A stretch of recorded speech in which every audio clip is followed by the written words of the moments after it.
D-Day for Pakistan Prime Minister Imran Khan. Pakistan Prime Minister will be facing a no-confidence motion in the Pakistan Assembly today. And the number of game is not in favor of Captain Khan. In Pakistan's 342-seat parliament, a party needs 172 votes. The united opposition in Pakistan has 177. Imran and his allies have 164. A no-confidence motion was dismissed by the Speaker in the Assembly, terming it a foreign conspiracy. The Supreme Court of Pakistan quashed the Deputy Speaker's decision to dissolve the Assembly, terming it unconstitutional. Remember, Imran has ruled out the possibility of his resignation and said will play till the last ball.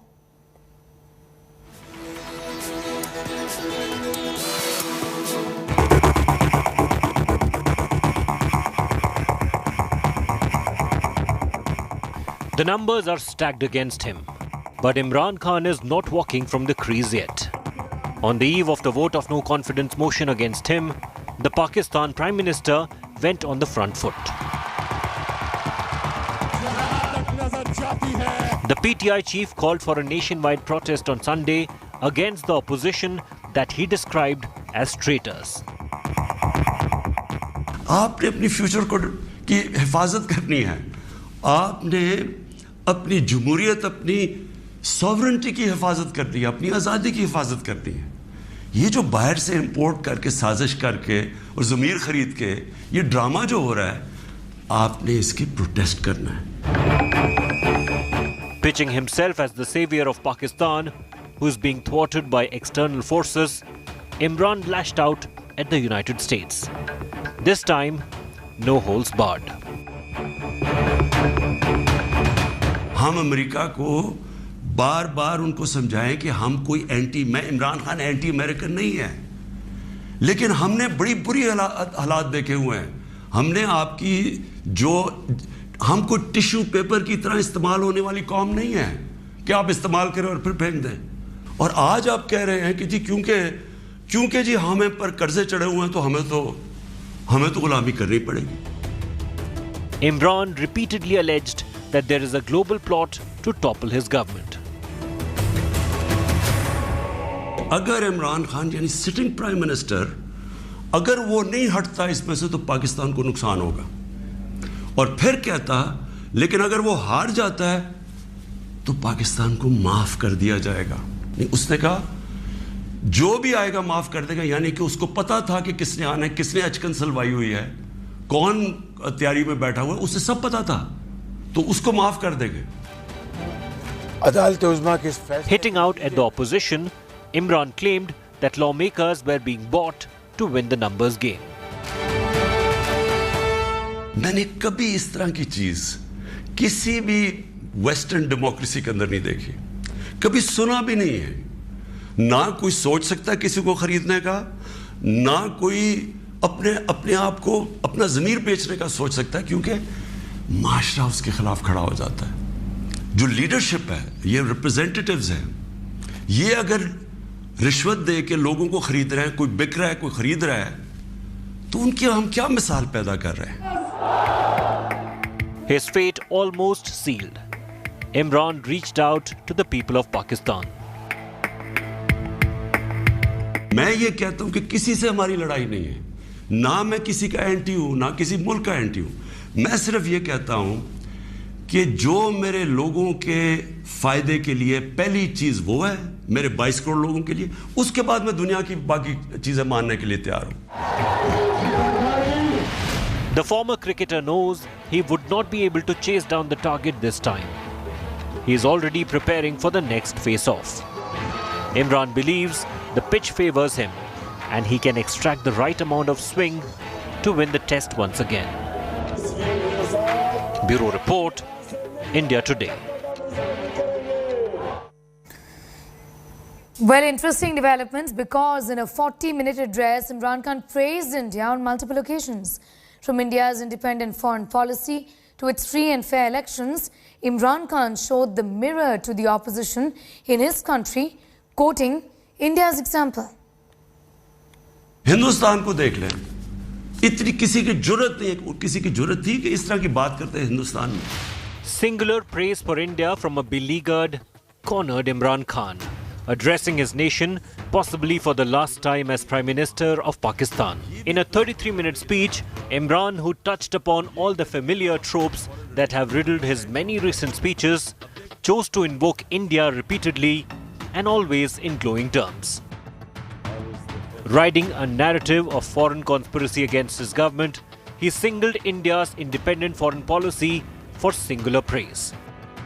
European union के जब ambassadors ने यहाँ बिल्कुल protocol के खिलाफ statement दी कि जी पाकिस्तान को रूस के खिलाफ स्टेटमेंट देनी चाहिए, क्या वो हिंदुस्तान में कह सकते हैं? क्या उनकी जुर्रत है हिंदुस्तान में ऐसी स्टेटमेंट देते हुए? This isn't the first time Imran Khan is praising India. On March 21st, before the no-trust implosion loomed on the horizon, he had similarly praised India and come in for massive criticism. साथ वाला हमारा मुल्क है हिंदुस्तान. मैं आज हिंदुस्तान को दाद देता हूं. इन्होंने हमेशा आजाद फॉरेन पॉलिसी रखी. आज हिंदुस्तान उनके साथ मिला हुआ है, उनका अलायंस है. क्वाड के अंदर अमेरिका का अलायंस की हुई है और अपने आप को वो कहता है मैं न्यूट्रल हूं. रूस से तेल मंगवा रहा है जबकि सैंक्शंस लगी हुई हैं, क्योंकि हिंदुस्तान की पॉलिसी अपने लोगों की बेहतरी के लिए है. Practically painting his country a banana republic, Imran Khan also used India's use of electronic voting machines as an example of democracy in motion, decrying how his recommendation of their use in Pakistan had been repeatedly blocked. इनका सबसे बड़ा खौफ ये है कि वो जो EVM machine है जो हिंदुस्तान में भी है, जो जुडिशल कमीशन बनी थी 2015 में, उसकी फाइंडिंग सिर्फ ये थी कि जितने भी मसले आए हैं अगर आप ईवीएम मशीन ले आए तो वो सारे मसले हल हो जाते थे. The rapid-fire praise for India was ironically one of the most notable themes in the 33-minute speech. मुझे बड़ा अफसोस है कि ये सिर्फ एक आरएसएस की आइडियोलॉजी की वजह से और ये जो कश्मीर में उन्होंने किया है उसकी वजह से हमारे ताल्लुकात नहीं हैं. वो एक बड़े खुददार कौम है. कभी किसी की जुर्रत नहीं है कि वहाँ इस तरह की बात करें. किसी सुपर पावर की जुर्रत नहीं है कि वहाँ ये भी तस्वर कर दें कि जनाब वो यही कह दें कि जनाब अपने फॉरेन रिलेशन में वो कहें जो हम कह रहे हैं. अब देख रहे हैं वो रूसियों से हालांकि सारी सैंक्शंस लगी हुई हैं, वो कह रहे जी हम तेल इंपोर्ट करते हैं, हमारे लोगों की बेहतरी है.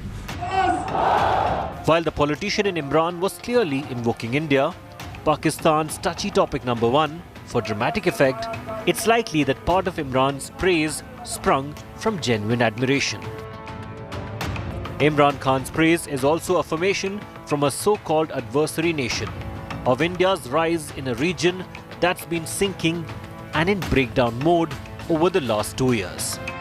A country whose economy isn't collapsing, and a country whose navigation of the geopolitical boiling pot post-Ukraine is the envy of many. Imran has had an old India connection thanks to cricket. Maybe some of that bubbled to the surface on Friday night too. Bureau Report, India Today. Prime Minister Imran Khan addressed the nation late Friday on the eve of the controversial no-confidence vote that is to take place today. The Prime Minister cited the example of India as a self-respecting nation, which she claimed no world power could dictate terms to. मुझे बड़ा अफसोस है कि ये सिर्फ एक RSS की ideology की वजह से और ये जो कश्मीर में उन्होंने किया है उसकी वजह से हमारे ताल्लुकात नहीं हैं. लेकिन मैं आपको ये कह दूं कि वो एक बड़े खुददार कौम है. कभी किसी की जुर्रत नहीं है कि वहाँ इस तरह की बात करें. किसी सुपर पावर की जुर्रत नहीं है कि वहाँ ये भी तस्वर कर दें कि जनाब वो यही कह दें कि जनाब अपने फॉरेन रिलेशन में वो कहें जो हम कह रहे हैं. अब देख रहे हैं वो रूसियों से हालांकि सारी सैंक्शंस लगी हुई हैं, वो कह रहे जी हम तेल इंपोर्ट करते हैं, हमारे लोगों की बेहतरी है. तो इमरान खान का भी यही प्रॉब्लम है. मैं ये कहता हूँ कि किसी से हमारी लड़ाई नहीं है, ना मैं किसी का एंटी हूँ ना किसी मुल्क का एंटी हूँ. मुल्क के मफादात के लिए, अपनी कौम के लिए, हमारे जो लोग हैं 22 करोड़ लोग, इनके फ़ायदे के लिए फॉरेन पॉलिसी बनेगी.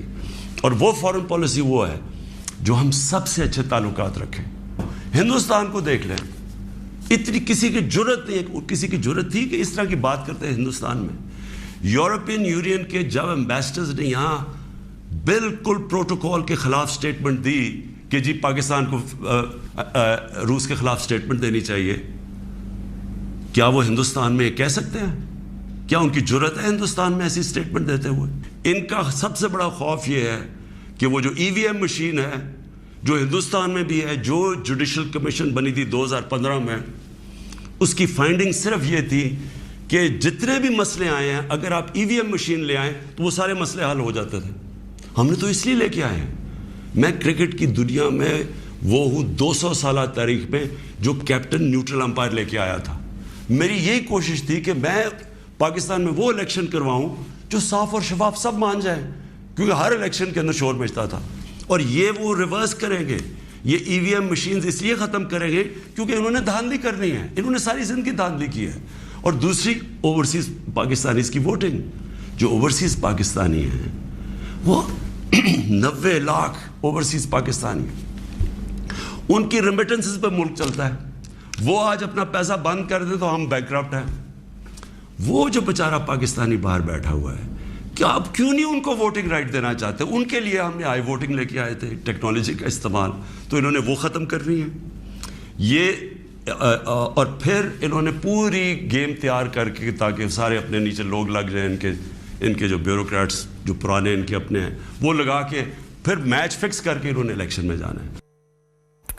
The man to replace Imran Khan as the next Prime Minister of Pakistan is Shahbaz Sharif, the man who led the united opposition to call for a no-confidence motion against the current PTI government, will finally emerge from his brother Nawaz Sharif's shadow. But who really is Shahbaz Sharif? Our next report tells you everything about the man in waiting to be the next Prime Minister of Pakistan. تو پھر عمران نیازی کی نااہلی یہ corruption اور بدترین بددھیانتی کا نتیجہ ہے. 4.25 سال اس غریب قوم نے برداشت کیا اور پھر پارلیمان میں ہم نے فیصلہ کیا کہ 22 کروڑ عوام کی جو خواہشات ہیں ان کا مطالبہ ہے. ہم نے یہ ووٹ آف نو کانفیڈنس یا عدم اعتماد کی تحریک 8 مارچ کو داخل کی. For most of his political life, Shahbaz Sharif has lived in the shadow of his more famous brother Nawaz, settling to be Chief Minister of Punjab while Nawaz Sharif ruled Pakistan on 3 different occasions. Now the roles have changed. While Nawaz Sharif languishes in self-imposed exile in London, Shahbaz is the one set to be Pakistan's next Prime Minister. And deservedly so, many would say. He united the opposition to unseat Imran Khan, personally leading demonstrations and protest rallies and weaning away the support of Khan's allies. Shahbaz Sharif had the numbers and by all political calculations should have been the Prime Minister-elect last Sunday. But Imran Khan played his last card to scuttle the vote in the assembly. عدالت عظمیٰ کے اس فیصلے کے نتیجے میں پاکستان کے مستقبل کو محفوظ کیا, پاکستان کے آئین کو محفوظ کیا, پاکستان کی پارلیمنٹ کی جو سوورینٹی ہے اس کو دوبارہ بحال کیا. The 3-time Chief Minister of Punjab has been the leader of the opposition in the National Assembly of Pakistan since 2018.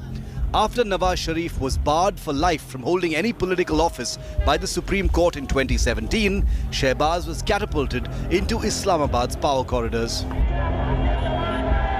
Imran Khan will cease to be the Prime Minister of Pakistan and will be replaced by the opposition leader Shahbaz Sharif. This is a tremendous victory for the opposition as well, because this not only cements Shahbaz Sharif's position as the upcoming Prime Minister of Pakistan, but also cements his position as the next constitutional ruler. The Sharifs are Punjabis from the Kashmir region who settled in Lahore after partition. Since then, Punjab has been their stronghold. As elder brother Nawaz Sharif played the national political power game, Shahbaz protected the Sharif hold on Punjab. After Nawaz was deposed in a military coup in 1999, Shahbaz spent years of self-exile in Saudi Arabia, only returning in 2007. Shahbaz Sharif was soon re-elected as the Chief Minister of Punjab for a second term.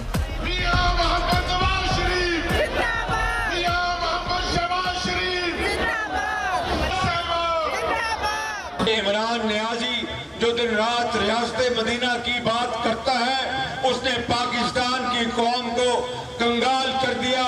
अरबों खरबों के इस गरीब मुल्क के जो वसाइल वो ज़ाया हो गए।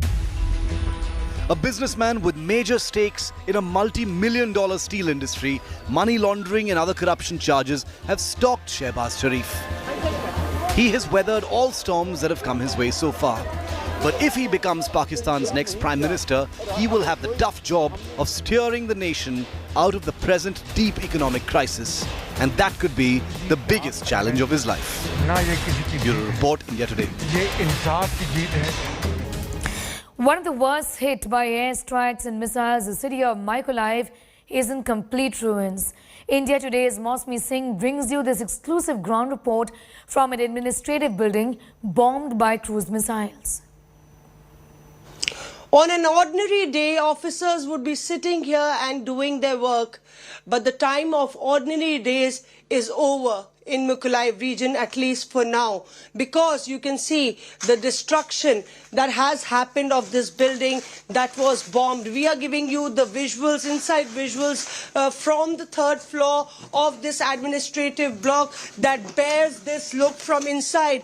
Imagine what would have happened to those people who actually were buried under the debris. Many killed and many injured.